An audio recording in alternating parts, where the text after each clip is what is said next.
This is the Conrad Alert. Civil defense information will be broadcast at 6:40. West of the Rockies, you're on the air. Hello. Y2K, how can we prepare? Stop a few of their machines and radios, throw them into darkness for a few hours. We are fighting for our lives. My family must survive. For 5 years, 1,000 gallons of gas, air filtration, water filtration.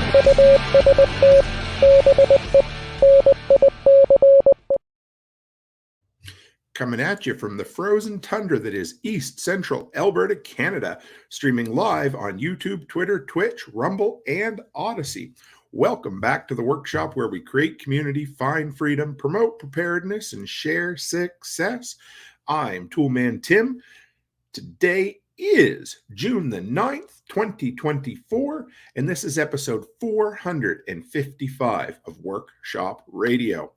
I hope everyone out there is having a wonderful evening. What beautiful weather. I am on a short sojourn to Montana, a 2-day shopping trip with the wife and the in-laws. We're having a lot of fun. So let's forego any more niceties. And this evening, we have a dude who I just met in passing at Kentucky Sustainable Living. That's the big part of going to these events, is where we spend the time to get to know others and kind of network, and the whole works. So I reached out to Jeff, the everyday prepper, invited him to come on, and we're going to get him to share his story. So give us a moment, and we'll bring him on. Hey, Jeff, how are you, brother? Doing well, Tim. How are you? Very, very good. And you are in the great state of Ohio, is that right? I am, about 50 miles east of Columbus. Nice. And how's the weather been there as of late? Been very nice last few days. Tornado last week and a tornado last month. So we're exciting times here. You yourself have been untouched for the most part? So except the tornado last month, it did go through our backyard and took out my father-in-law's barn next door, and then took out some trees on our place. I don't know. There was one in Michigan just recently too. It just seems to be a bit of an active season, or an active year for it, doesn't it? Definitely. And that's we tied with the one that hit the small town about 3 miles from us last week, that tied the record for the year at 62. And I'm sure we're going to end up beating that now. Wow. Let's go back. I want to chat about that a little bit here in a minute, but let's start with who Jeff is, who the everyday prepper is, where you grew up. One of our favorite things here on the workshop is to dig a little deep and find out maybe what your first job was way back in the day. So let's start there with you, Jeff. Okay. Well, I'll tell you what, boy, I'm thinking back. My first job, I think my first job was in a trailer sales place and putting trailer hitches on and stuff like that. Did you ever walk and nail your knee into one of them? Oh, definitely. All the time. All the time. I hate those things. It's always funny what happens to somebody else, isn't it? It's not even funny when I see somebody else do it anymore. It just hurts me. I felt that pain too many times. And as soon as I see somebody do it, it's like the pain comes back. Oh, it's miserable, I tell you. So did you grow up in the Ohio area? I did. I was born and raised in the Cleveland area for the most part. My dad did some work overseas, working for a company that built steel mills when I was small.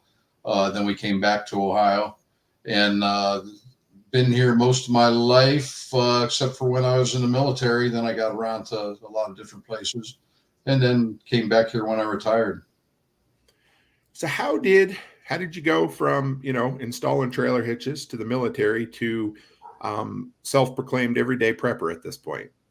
Well, it's funny because as we have reunions and I get together with some of my old military friends, we'll be sitting around a campfire, and inevitably the conversation always turns to prepping.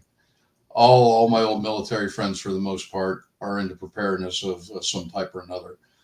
So it seems to be a military thing.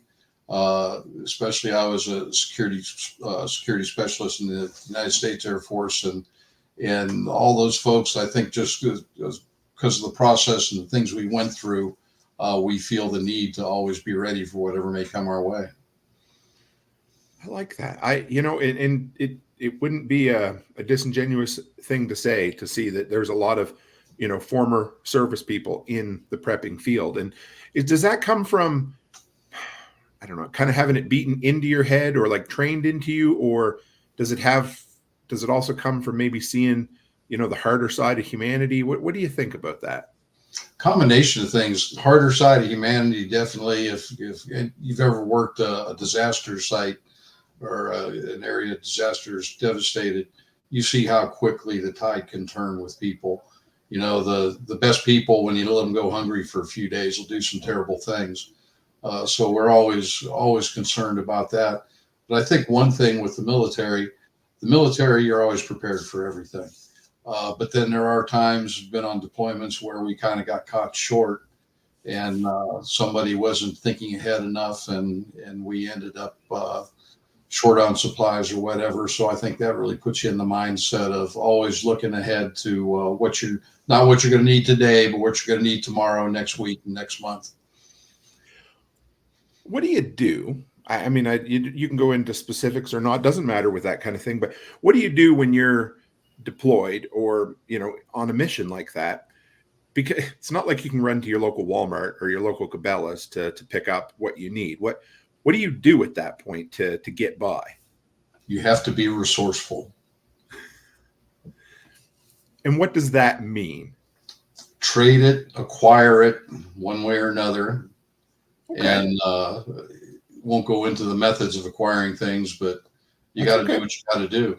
And, if we ever run into a situation where we get into a SHTF situation, people are going to have to be ready to do that.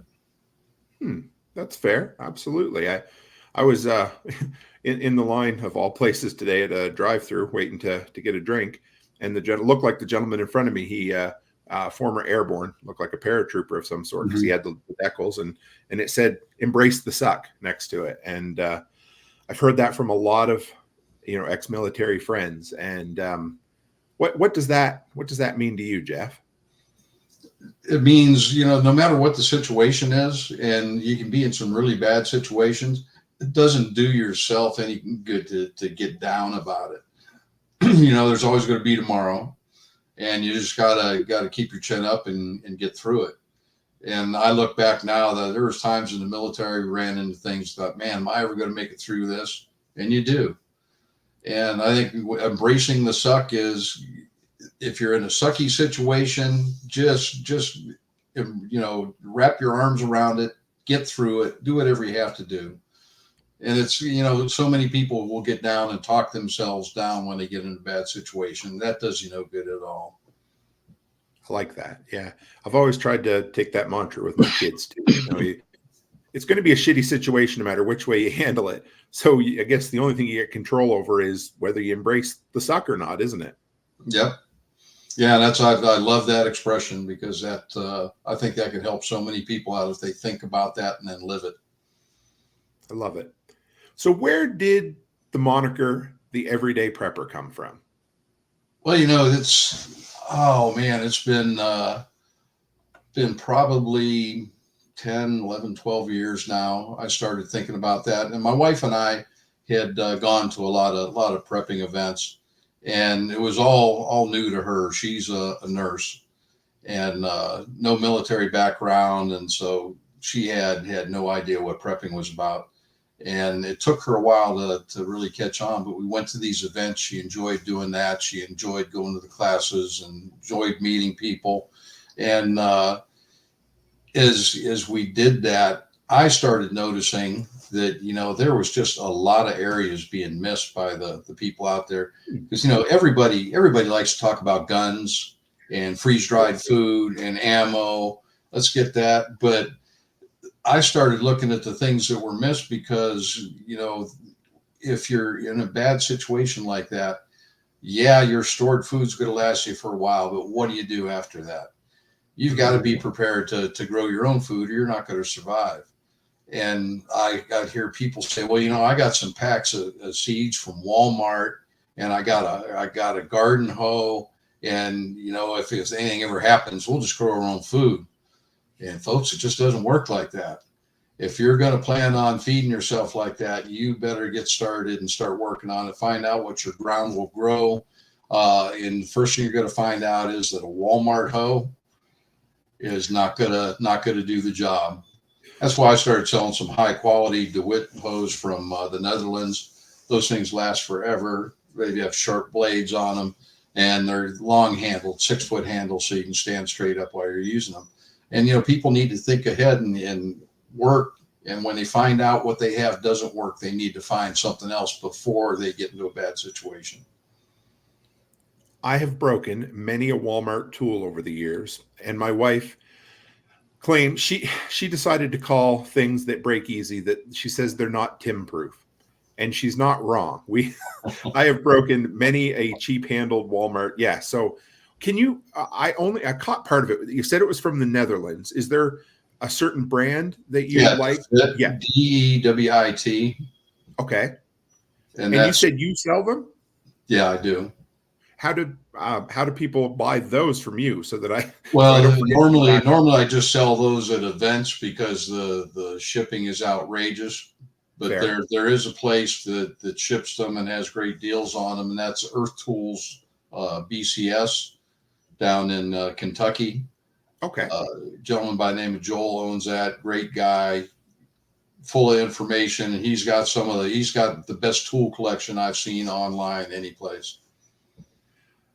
You are a man after my own heart. It's pretty rare that I get somebody on who wants to talk about high quality tools. So I like that. Do you have any other recommendations of things that it's funny that, okay, I'll back up a little bit. I got sent the other day, when you do this sort of thing, you're quite often reached out to from companies who are like, hey, we'd love you to talk about our product, for payment. And this one happened to be one of those like seed vaults in a can. Not that there's anything wrong with that, but the corporate stuff they sent, it just rubbed me the wrong way. And I said, no, thank you, because it was one of those things that I felt, it could just kind of sit there. And again, if not used properly or not used at all, you're not going to know how to do it. If you wait to open your seed vault until the SH has TF'd, then you're in rough shape, Yeah. So what are some other tools that you kind of recommend over the years? Because I always love getting good recommendations from you. Well, see, now I've watched a couple of your shows before, and I know that you like the power tools and the cordless tools. The stuff I'm into is the old tools, the hand tools, bit braces, auger bits, hand drills. I like hand saws, both crosscut and rip. I like the big crosscut saws, the 2-man crosscut saws, because stuff like that. Unless, I've met so many people who said, I got a cordless drill. If anything happens, I'm going to be set. Okay, how you going to charge it? Right. Oh, I've been thinking about getting a little solar panel. Okay, thinking about it isn't going to do you any good if something happens before you get it. That's right. I just picked up a bit and brace. Really nice set at a yard sale. I've been doing some prepping yard sailing the last few weekends, and I was really pleased with this one. I've been wanting to, because I love of course, me, I'm a cordless tool fiend, and I'm great. I love the idea, but if in a long-term scenario, more than a few months, you might have a heck of a time getting power. And even if you do, the batteries might run out eventually. So I do like hand tools, especially well-built things like that. And I love, the old two-person saws. I think you would get a workout. Let's put it that way. Yeah, and the thing about those is I've bought a lot of those, and I get them really cheap, but they're rusty. They need cleaned up. They might need a new handle. But once I started getting into those and learn how they're supposed to be sharpened and how you're supposed to have them set, I started looking at these things as I buy them and started checking them. And the majority of them have never even been set up and been sharpened correctly. So that's probably why they ended up in the back of the barn getting rusty. Because the majority of them you're going to have a really hard time cutting wood because it's just not going to work. Were they just brand new from the store and they just never sharpened them? Or do you think they dulled them up, or what happened? I think a lot of people didn't know that when you get those things, they're not set up properly. They need to be set. And I think a lot of people don't know that or didn't know how to do it. They thought they could grab it and go, and it just didn't work. And then some of them sharpen them incorrectly. They'll only sharpen the teeth on them, and they won't sharpen the center of the raker and then peen it down, because if your raker's higher than your teeth, you're going to have a tough time. Yes, sir. So where does one go about learning how to sharpen those teeth. And when you said set those teeth, is that like the old timers would set the teeth on a handsaw, so they would offset one another, that type of thing? Yeah, and you need to change the set depending on what type of wood you're cutting. If you've got a soft type wood, you're going to want the teeth set out a little bit farther. And there's also different types of saws depending on whether you're going to be cutting hardwood or cutting something soft like pine. And the big thing determines that. You'll see the trough in between the teeth, or the teeth in the raker. And you'll get, if you have some that are the teeth are really extended and you've got a big trough in there, that's for softwood, because you're going to be going through the wood more quickly and you need to carry more out of the kerf. So bit and brace, and for those who don't know what a bit and brace is, it's basically a hand drill. The old timer, like you see the Amish, well, you picture the Amish, the old timers using the crank handle. And we talk about, push and pull saws. What are some other kind of off-grid tools that you've picked up over the years that you like to talk about? Some of the simplest things, because people not only don't they think about the basic hand tools, they don't think about, what are they going to be missing that they might need. One of the neatest tools that I find, and I have a hard time getting them, a lot of times they need some work, but they're so worth the money, is a clamp-on bench-mounted hand crank grinder.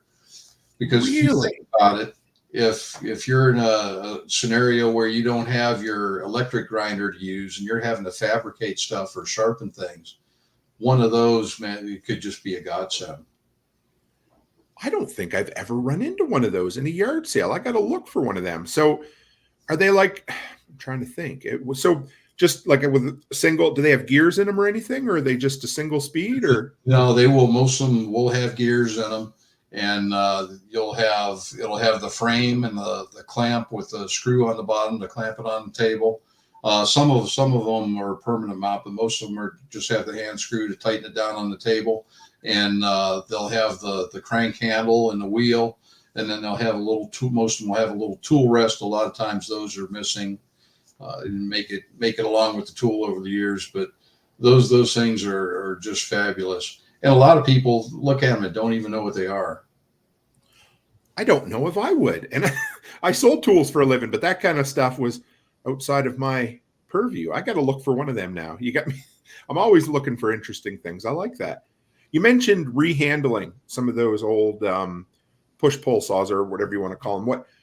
Do you have much experience with replacing broken handles in tools?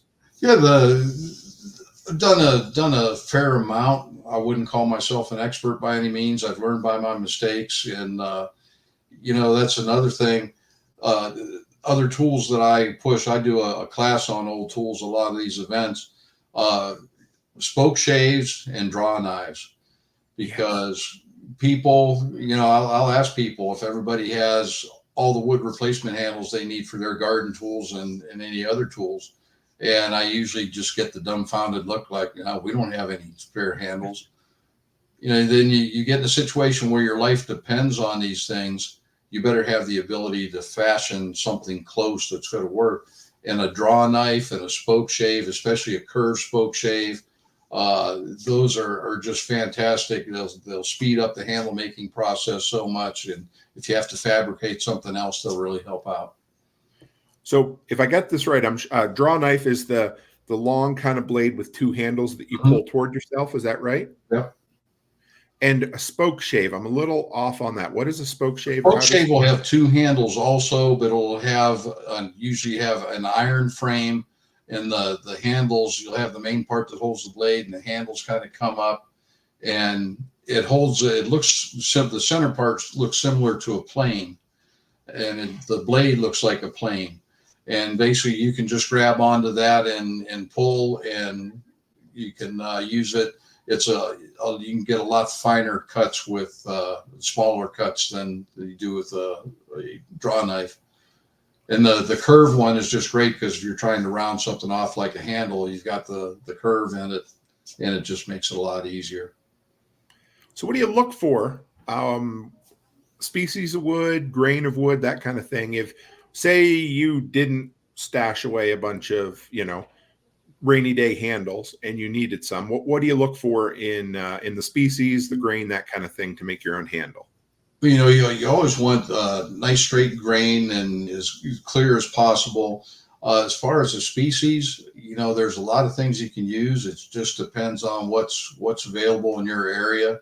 One of the best was ash, but I know here on our property we had a ton of ash trees that were killed by emerald ash borers, so that's out. But hickory, I'd even consider oak if you could find a good piece of oak, straight grain, no knots, anything like. But when it comes right down to it, it's going to be whatever you have available and you can fashion, because if you get a softer wood, might not last as long, but it's going to be a lot easier for you to fashion a handle of some type. Fair enough. And if you're looking for a draw knife or a spoke shave, what kind of place? Are there anybody that make new ones that are worth buying, or are you better off to go to like estate sales and that sort of thing? There are some companies that make quality, and there's a lot of junk out there too. Mm-hmm. I tell people, if there is a new quality version of an old tool, I try to get access to it so I can carry that too. But most of the stuff that I find that I end up selling, I'm getting at auctions, I'm getting at yard sales and stuff like that. And that's where you get the best deals. Although I've noticed there have been times when I go out and teach a class, and in my classes, I'll tell people what to look for and where to get tools. They don't want to buy them from me. They can go out and take their chances at an auction or yard sale.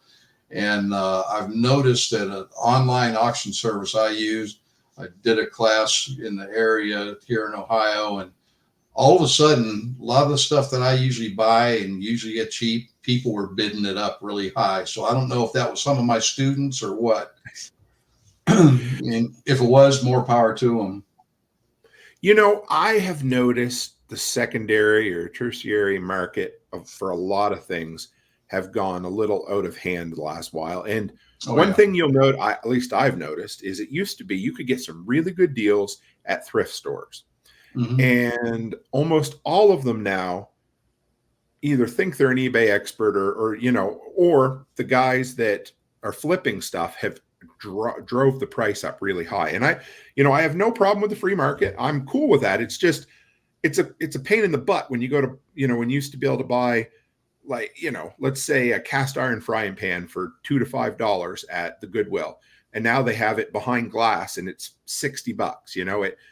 It hurts. You're like, it's tough. I got a question here from Rachel in the audience. She wants to know, what about black locust for tool handles? Are you familiar with that at all? Oh yeah, black locust is great. They use it for fence posts. It's very rot resistant. Although one thing about black locust, it can be it's not necessarily straight grain depending on what section of the tree you're getting, but it is a very tough wood and a very durable wood. And if you have some of that and you can fashion a handle out of it, I think that would be great. What about buying replacement handles today as opposed to fashioning them yourselves down the road? Any good areas for that?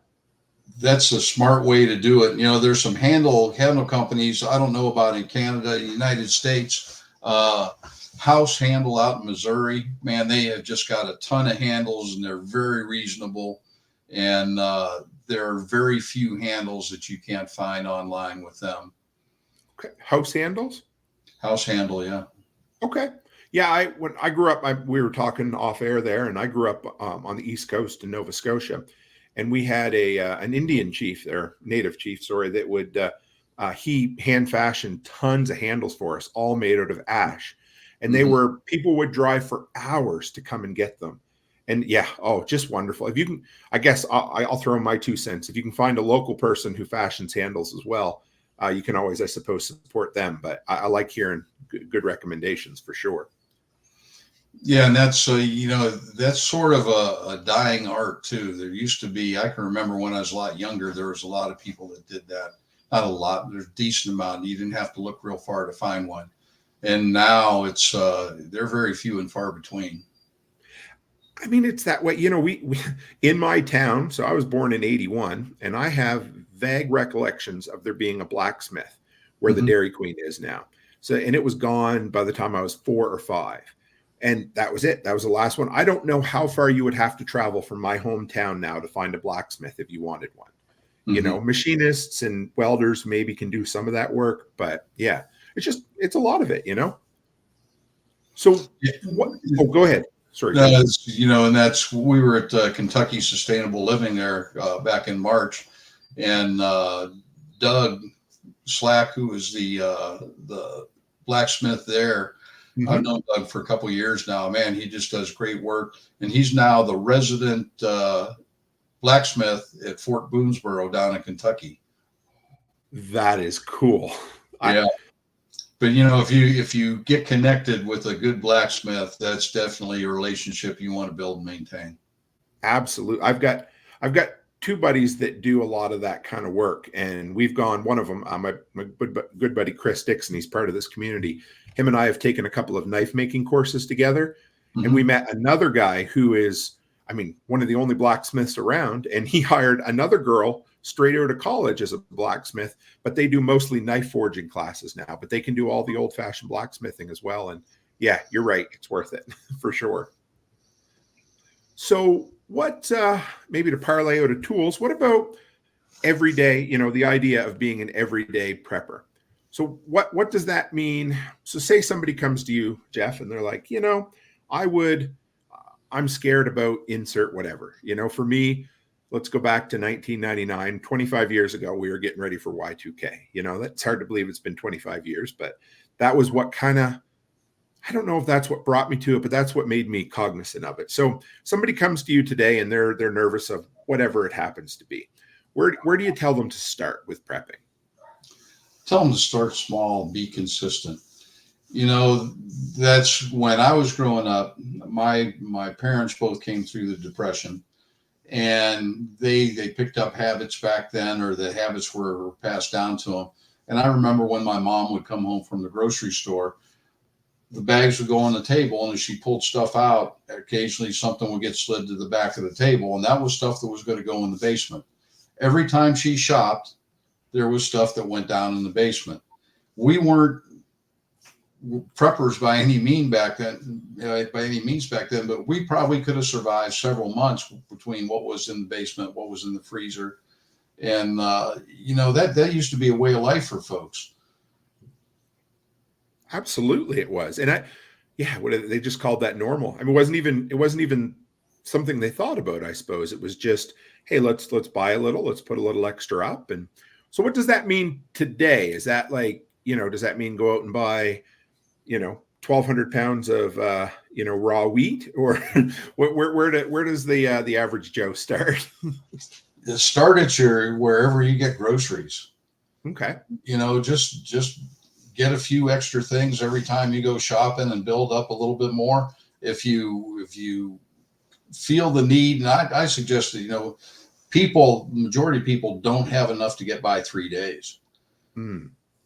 Just get enough to start to get by 3 days, then go for a week, then go for 2 weeks, then go for a month, and just slowly build up. People get themselves so wound up because they think, oh, I've got to get enough to last for a year right now. And it's not going to happen. You're going to go broke doing it. And there's no sense in getting that wound up about things, because, you know, with all the things they have said from Y2K to date, all the things they said was going to happen, how many have actually happened? Right. Pretty close to that. As far as having and for those in the audio only, I held up a big goose egg there for you. So yeah, you're right. And that's, you know, I get people come to me, you know, there was a lady who came to me at prepper camp last year in September, and she was what we would call a baby prepper. You know, she was brand new, and I almost felt like I had to talk her off a ledge. Yeah. I don't know. I pick on poor Alex Jones all the time. And I don't know if it was Alex Jones or Canadian Prepper or whoever it happened to be, but somebody got her riled up. She'd been watching a lot of doom and gloom prepper porn, for lack of a better term. And she said, I have to get my husband convinced that, I forget what her big concern was, and I'm not trying to play light of it, but she was very much convinced that something bad was going to happen immediately. And I said, yeah, but you can't ruin your life thinking about that. You have to start slow. And I find, I guess for me, one of my big things has been to, people come at prepping from fear, and I want them to turn it into passion or purpose, looking after their family, as opposed to, okay, you come at it, you're scared of an EMP. Okay, well, wherever you stand on that, that's a whole hell of a lot less likely than having a 3-day power outage or losing your job or getting sick. What are your thoughts on that? Oh, definitely. I always tell people, I talk about probability versus impact. And when any kind of event you're considering, first thing you got to consider is the probability. And then marry that up with the impact. If you have something that's extremely low probability but very high impact, like an EMP, right? That's definitely something that you're going to want to have on the back burner. You're going to want to prepare for. But the tornadoes that came through our backyard last week or last month, that's a lot more probable. Economic downfall in this day and age is a lot more probable. People, not going to say who, messing with our supply chain and our food supply, a lot more probable right now. So, probability versus impact, that's definitely the way you want to measure and decide how you're going to, what type of a timeline you're going to set for getting yourself prepared and the schedule you're going to make out for how you're going to do it. So you mentioned, say financial collapse or financial in general, and there are people in the prepper sphere who are talking about this, but how important is it to be financially set, to be, to maybe not take a huge amount of debt, but is that one of your kind of pillars of preparedness is being in a good financial position? Being debt-free or as close to debt-free as possible is the best thing that you can do. That just puts you in a good position no matter what happens. And I get people that they're concerned, should I have a lot of money stashed away? Well, that's great. But if you do, you've got to have a plan to use it quickly, depending on the type of event. Because if the grid goes down, if the supply chains are going down, if you hold on to that money for a week, it's not going to be any good. You better get out there, buy what you need. And I heard you on one of your other shows talking about Franklin Horton and his Borrow World Series. That when they started off, they had a plan in place. His wife grabbed the money, took off.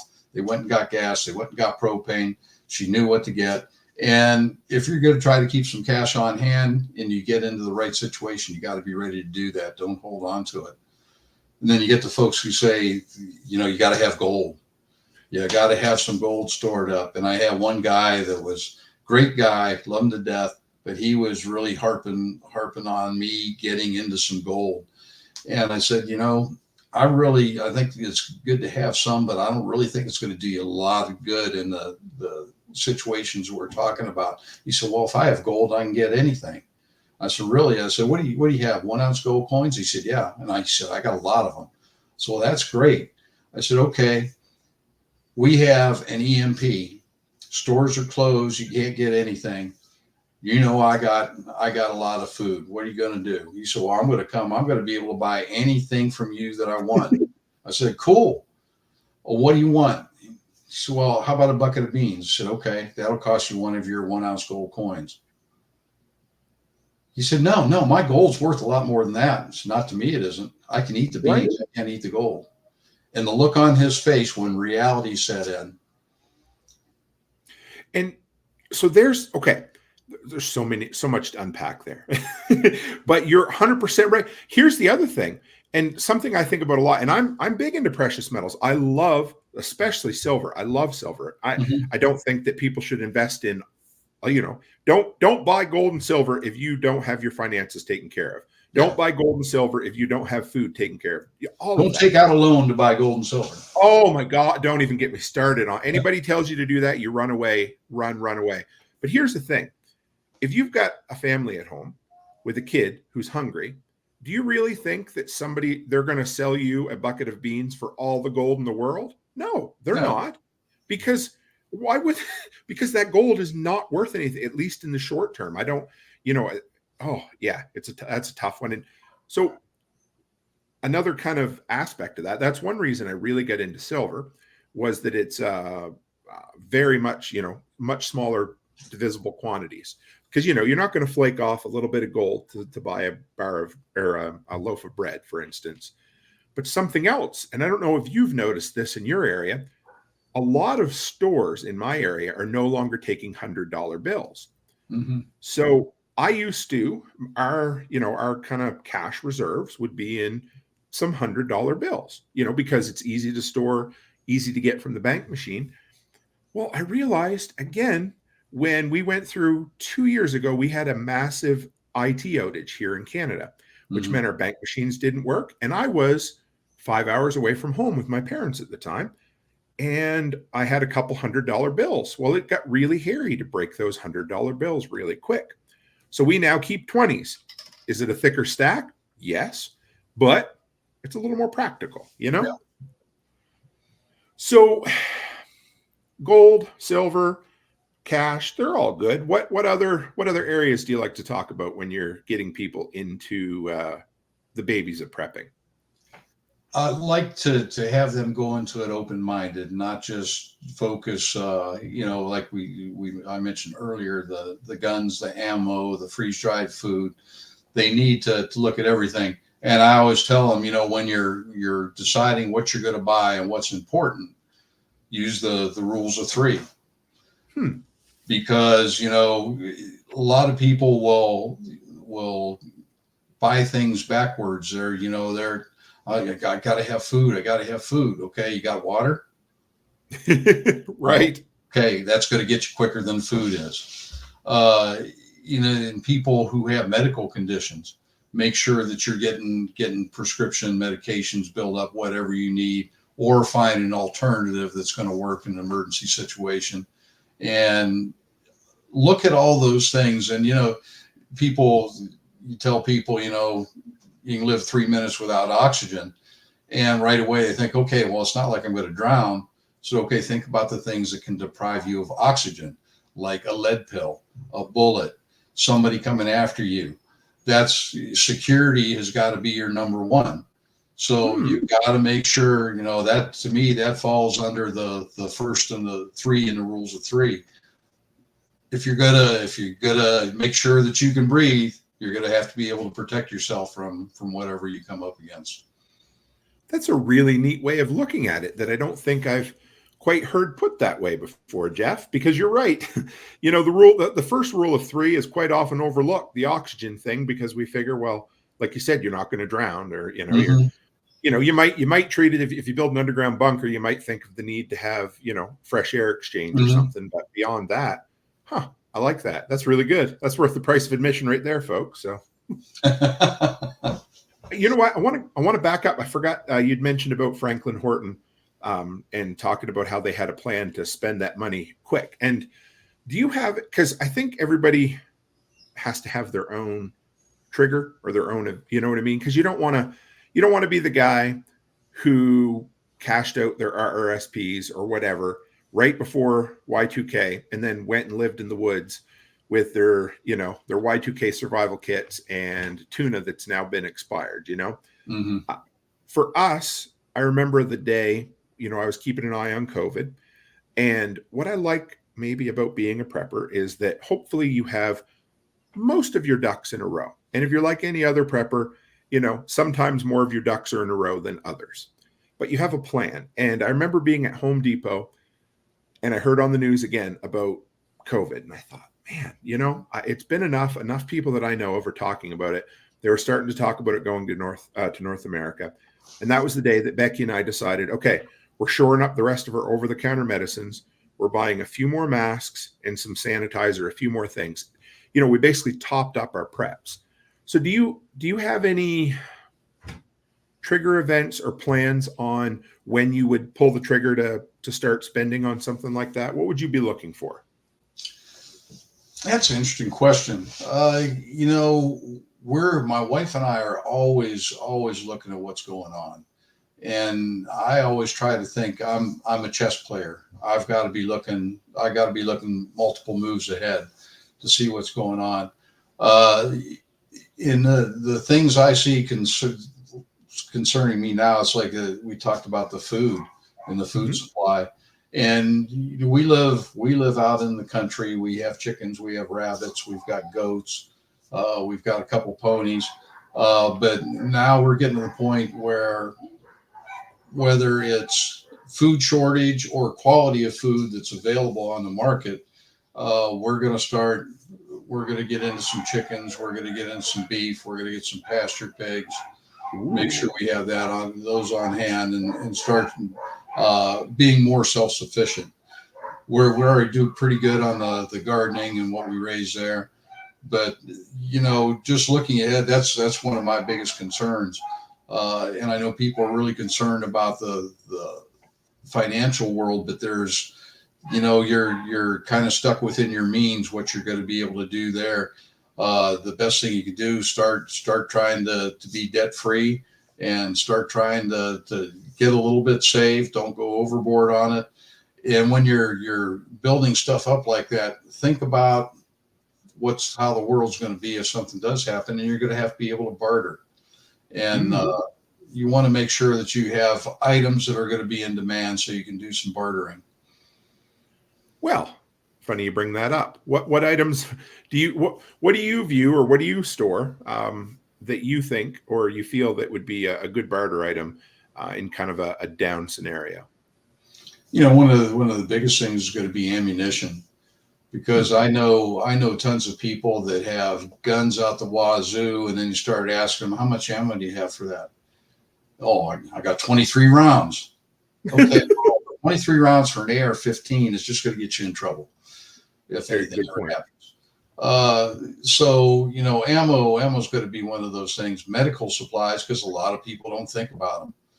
A lot of people aren't prepared. And you can get these little kits that if you break a tooth, filling falls out, you can put this in, it'll last for a while. People never get those. They don't think about situations like that. They don't think about personal protective equipment. Good quality leather gloves, sunglasses, some goggles, things like that, because usually in day to day, I'm one of those guys that, is my buddy Andy from Andy's Little Homestead says, safety third. And you don't think about things like that. But if you're in a situation where an infection can take you out because you can't get antibiotics for it, you better be more concerned about your personal protective equipment and take care of yourself. I like that. Yeah, I try to be a big proponent of it. I have lived by that moniker of safety third many times in my life and paid the price for it. But I guess we all do. So you said good quality leather gloves. Do you have any that you like, or certain sources for getting those? I don't really have a source that's my go-to. I usually kind of shop around where I can lay hands on them and make sure they have a good fit, and just check out the stitching, see if they're good quality. But that's something that's heavy enough that briars aren't going to go through it, that it'll stop a fairly decent splinter. Because if you get one of those things and it gets infected and you can't properly take care of it, that's a showstopper right there. Miserable. Yeah. Big Joe Prepper did all these preps and the splinter takes them out. Could you imagine? I know. Well, a little larger event of that, but you hear about guys quite often, off the grid, and they have a chainsaw accident. They don't have a tourniquet nearby, or they, and that's it, right? I mean, What about antibiotics? Do you have any? Sorry about that. Never had. What about antibiotics? Do you ever have? Do you have any sources for getting antibiotics, or anything that you think would be a good thing for that? There are sources out there. We're still sort of concerned about making sure we have antibiotics for our fish. Fair, yeah. That's still a thing. Yeah, you got to take care of your fish, so make sure you got some fish antibiotics for them. And a lot of them are still available. They've been trying to shut that down. So we just give a little anecdote about that. So that Avenue has been shut down for many a year in Canada. It hasn't been even a thing. But a couple of years ago, I got reached out to by, I can't remember the company, but Jace Case, the Jace Case company. And so they sent me a full course of, I guess, 5 or 6 different types of antibiotics. And we hadn't, we will typically go to the doctor still to get antibiotics, because why use our stash or our supply if I can, well, our daughter had, some, an infection, and we knew she needed antibiotics, and it wasn't completely serious, but we also knew that we really didn't want to go and spend 8 to 10 hours at the emergency room waiting to see a doctor because we couldn't get her a short-term appointment. So we put her on a round of 5 days of antibiotics and cleared it right up. So that kind of thing it's nice to have a good stash. It's nice, but you also, yes. What about education? What about first aid books or courses, anything like that? Because if you don't know what to do with the antibiotics, you'd be hooped as well, right? Yeah. And people, when they're buying medical supplies, and I've seen people out at events who sell this stuff. People are buying stuff that they don't have the knowledge to use, which is just ridiculous to me. You see vendors out there selling esophageal airways.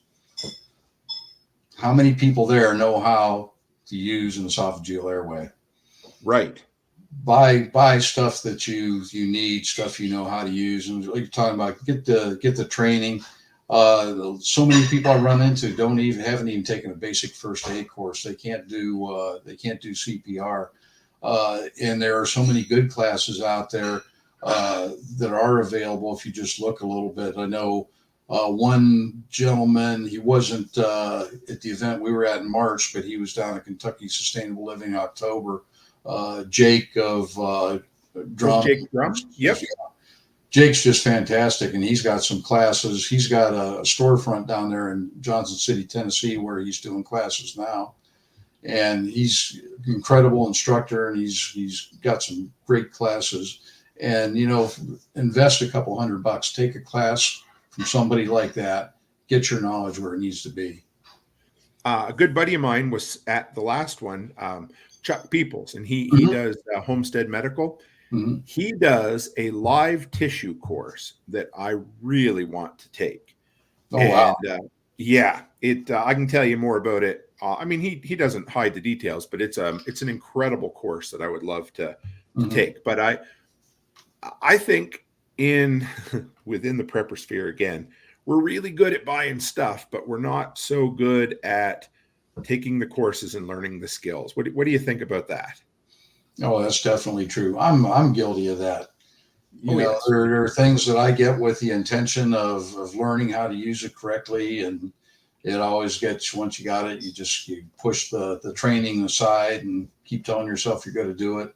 But then there's always something else that's more prevalent, more important, and you end up putting it aside. But that's definitely, if you're going to get something, make sure you find training, find somebody who can mentor you and show you how to use it. What about one other area I'd like to touch on too, and then I'd like to talk about the event that you got planned here coming up in a few minutes too. But what about backup power? What are your thoughts on that, and do you have preferences, that sort of thing? Well, consider what you really need backup power for. I think the ideal thing is being set up so you can live without power. Okay. Because, ideally, especially if it's something long-term, that's probably what we'd be faced with. For the smaller things, I've got a Jackery 1500. If we lose power, I can run Starlink and run my computers, and I can stay working because I work from home. So that can keep you going. I can run freezers with that. Especially if I can get it hooked up to the solar panels. That's a great temporary fix. People, are real big on generators. Generators are good for short-term events. It's funny how many people will say, I got to run a generator 3 days. I'm out of fuel, and it's costing me a fortune. Why are you running it all the time?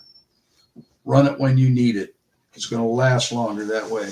But look for look for something that's sustainable and something that can last long term.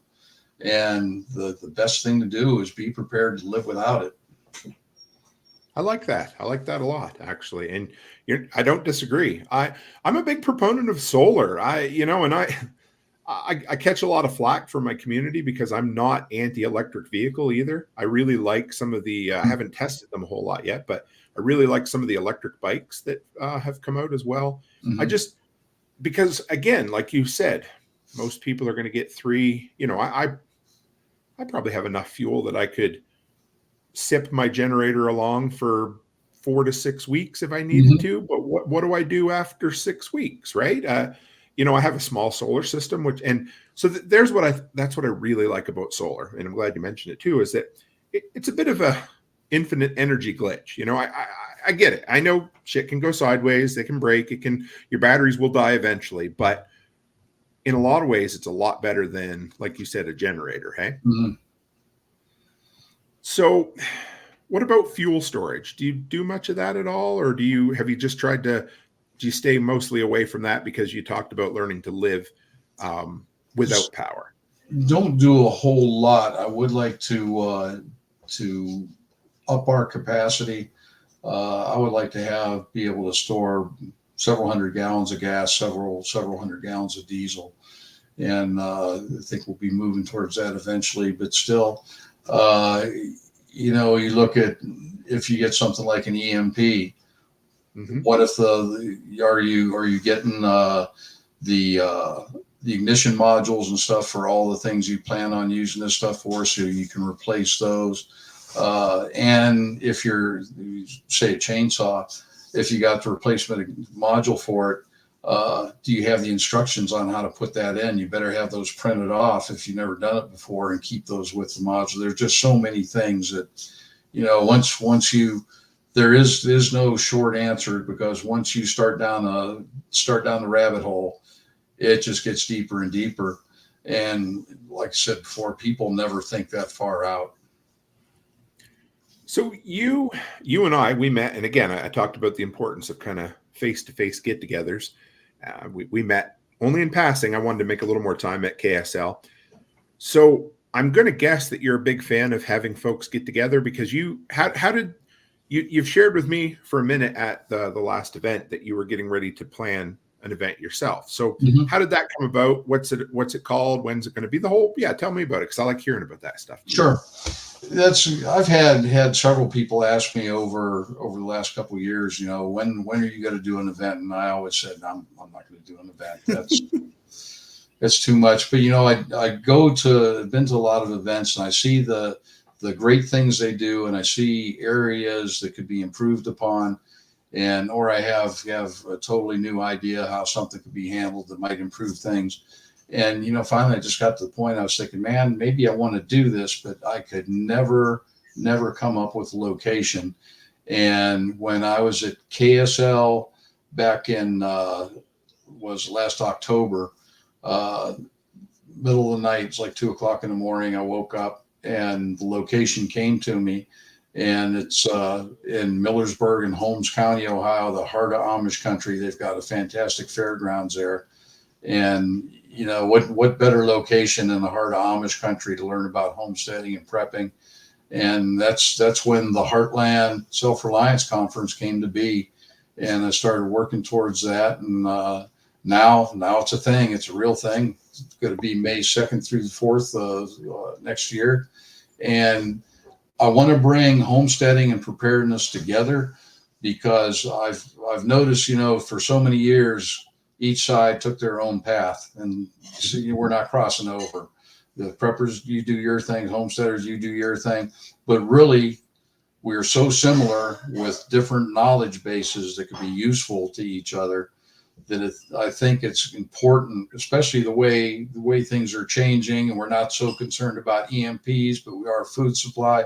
I think it's important for preppers and homesteaders to get together, share their knowledge, do a little cross training, basically, because if they're going to make it through the kind of events that we're good man, Ed. I know Andy is awesome, but Yeah, I think it's necessary for us to cross that, and I want to do that at the Heartland Self-Reliance Conference. Another thing I want to do is have a line of life skills classes there, because so many people, shop class is gone, home ec is gone, and so many people are not learning some of the basic things they will need if they ever have to be self-reliant and be able to live off of what they can do.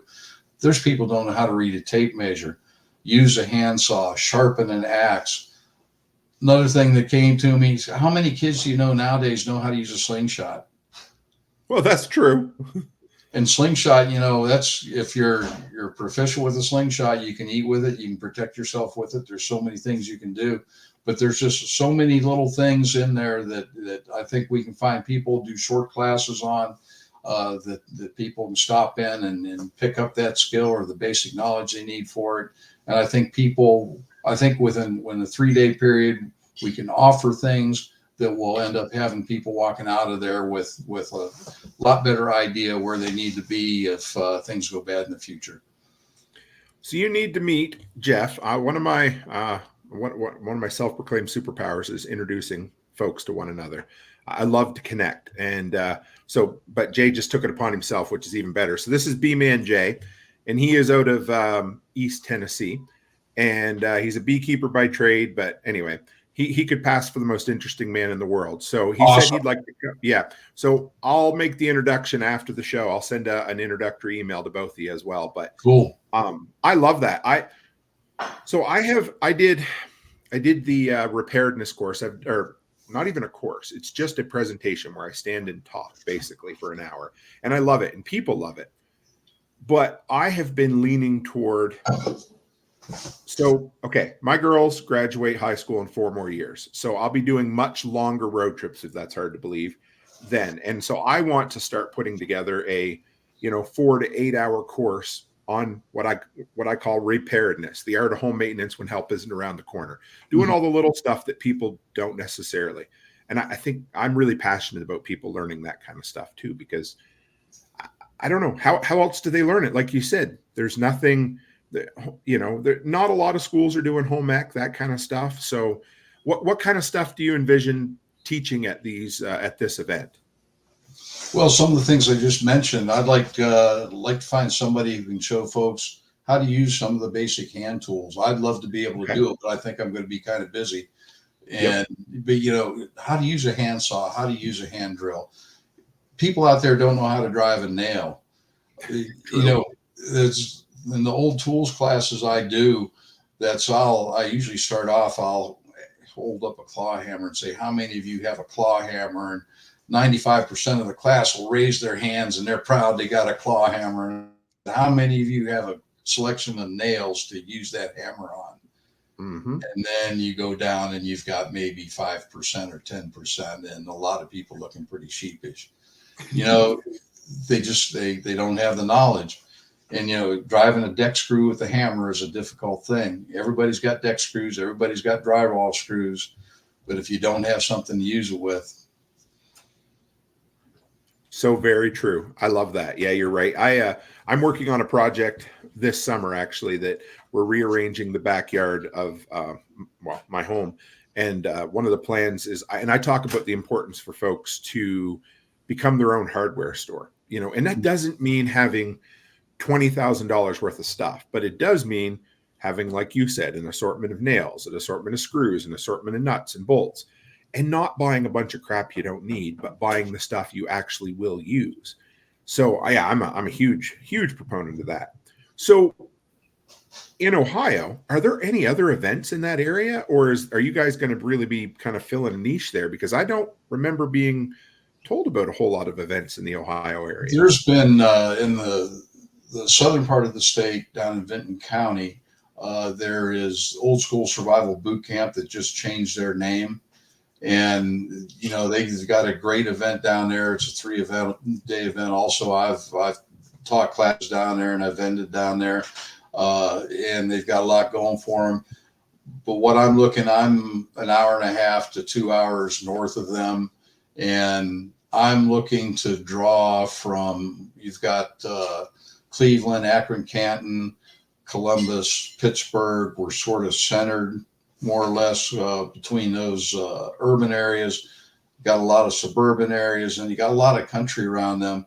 And, especially on the homesteading side, people nowadays, a lot of people are wanting to do something. They think, I got to go out and buy 10 acres to do it. No, there's things you can do in your own backyard to help you get by. And I've met some people over the years that small backyard, and they're growing enough to feed the family back there. And Absolutely. And I want to have some classes available to kind of get those people in that mindset that, I can start it now and I can do it right here. I don't have to move. And I think that would be really beneficial to people to get going with what you got and just make it work. And I think if I read it in the email, I don't think the website isn't quite up yet. Is that right? The website should be going about a week from today. So do you have a URL for it or what it's going to be? The Heartland Self-Reliance Conference.com. Okay. And there was something else that you mentioned in your email too that I hadn't heard of. You're going to have to tell me the name of it, but it was a movement or a group that you do with veterans and dogs. Is that right? Yeah, the Dogs Inc. They were formerly Southeastern Guide Dogs. They're based in Palmetto, Florida, and they breed and train guide dogs, service dogs, and then they have some dogs that for one reason or another aren't quite appropriate for that, but are just great dogs. And they will give them to Gold Star families who've lost somebody in war to, help them during their time of loss and their time of need to have some companionship there. But there's great organization. And this is something, I told you, this was a takeaway from Kentucky Sustainable Living, because they have their fundraiser for an organization there. And I thought, man, that is really great. I think that really, I think that should be a part of every event like this. And Dogs Inc., as a matter of fact, I got into Dogs Inc. for my cigar club, Facebook cigar club. But what we live for, the whole reason we exist, is to raise money for Dogs Inc. now and help get veterans the service dogs that can change their life and bring them back. They've got over 500 dogs deployed with veterans now, and they have not lost a single one to suicide, which is just awesome. If we can bring down that 22 a day, and not only is this going to be a deal about fundraising, it's going to be a deal about educating people, because if people know, so many people know somebody who has that problem, who's got PTSD, who might be getting close to the edge. Reach out to Dogs Inc. and see if they're a good fit for a dog, because I've met veterans who have the dogs, and it's just amazing how it can change their life and bring them back closer to normal. That is really cool, Jeff. I like hearing that, man. Bit random note, but I might have to pick your brain a little bit on cigars, because it's something that I've only gotten into the last year or so, and I only know just enough to be dangerous. So that's good though. That's how I was with bourbon a few years ago. So if you don't mind, I'll definitely reach out to you on that too. But Jay has he just said he loves his PTSD dog. And awesome, Jay. Jay's an awesome dude. The first time I met him was at prepper camp 2 years ago. We sat down and did an in-person interview, and he had his dog with him. And Jay is you guys will get along good for sure. Cool. And this is Mike. He was there as well. Snail Creek Homestead. He said, I'm a food plant nursery vendor at KSL. Your wife bought some plants from me. Thank you. He's got awesome plants. He sure does. Mike's been on the show a couple of times. He's a great dude, man, I tell you. So, Jeff, how do people follow up with you if they want to, pick your brain, throw money at you, ask questions, that kind of thing, sir? That's I'm easy to reach. My email address is jeff@theeverydayprepper.com. And that's the best way to get a hold of me. And I'm always available to folks, and I tell people, I'll meet people at my booth at these events, and they'll ask questions, and I'll give them my card and say, if you have any more questions, they'll say, well, I didn't even buy anything from you. Okay, that's not important. If I can help you, and I'm not the smartest guy in the world, but I know some of the smartest people in the world. So that's if I can't answer it, I can probably find somebody who can. Well, I appreciate you, brother. And I'd love to have you back another time if you're up for it. It'd be great. That would be fantastic. Love to do it, Tim. Thank you, sir. If you want to hang in the background for just a second, I'll close up the show here and I'll be right back with you. All right. Thank you. Well, guys, I hope you enjoyed that. I try my damnedest to find, I mean, we have our regulars who have been back multiple times, and I love our regulars, but I also try to find new folks that come at prepping with a little different voice, somebody that maybe you haven't heard on, my show or, some of my friends' shows in the last while. So Jeff was great. I loved having him on here. If you're in the Ohio area, check out his festival, because I'm telling you, there is an insatiable appetite for great preparedness and homesteading events. So make sure you can support him if you can. I won't promise yet, but if we can make it work, we'll make it work. I would love to head out that way next year. It would be absolutely awesome. So reach out to Jeff, folks. And I appreciate you. Thanks for dropping in on a nice Sunday evening. We had a great crowd in here, lots of community interaction. So give Jeff some support, guys. And as always, stay happy, stay healthy, and have a great week.